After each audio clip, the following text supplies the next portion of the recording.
రాష్ట్రంలో నిరుద్యోగం ఎందుకు ఎక్కువవుతుంది అంటే ఎక్కువ మంది చదువుకుంటున్నందుకంత.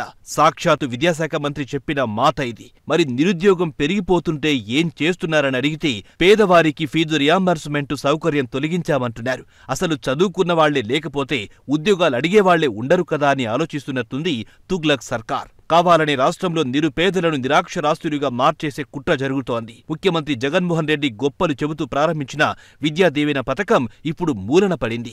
నోరు తెరిస్తే బటన్ నొక్కుతా అనే జగన్ విద్యా దీవెన నిధులకు మాత్రం బటన్ నొక్కడం లేదు. డిగ్రీ, బీటెక్, బీ.ఫార్మసీ విద్యార్థులు కాలేజీలో జాయిన్ అయి సగం కోర్సు పూర్తి చేసినా ఇప్పటికీ ఫీజులు చెల్లించలేదు. ప్రైవేట్ కాలేజీ యాజమాన్యాలు ఫీజులు చెల్లించాల్సిందిగా విద్యార్థులపై ఒత్తిడి తీసుకొస్తున్నాయి. బోధనా రుసుముల్లో ఎస్సీ, ఎస్టీలకు 60% కేంద్రమే చెల్లిస్తోంది. కానీ ఆ విషయం దాచిపెట్టి మొత్తం తామే చెల్లిస్తున్నట్టు మసిపూసి మారేడు కాయ చేస్తున్నాడు జగన్. 2020-21 నుంచి ప్రైవేట్ కాలేజీలకు ఫీజు రియంబర్స్మెంట్ నిలిపివేసింది జగన్ సర్కార్. అప్పటికే చదువులు పూర్తి చేసుకున్న వారికి సంబంధించి చెల్లించాల్సిన బకాయి 450 కోట్లకు పైగానే ఉన్నాయి. అందుకే ఆ డబ్బులు చెల్లిస్తే కానీ సర్టిఫికెట్లు ఇచ్చేదే లేదని కాలేజీలు భీష్మించుకు కూర్చున్నాయి. ఫలితంగా చదువు పూర్తయినా చేతిలో సర్టిఫికెట్లు రాక చాలా మంది విద్యార్థులు నష్టపోతున్నారు. ఈ విధంగా జగనన్న దీవెనే విద్యార్థుల పాలిట శాపంగా మారిందిప్పుడు.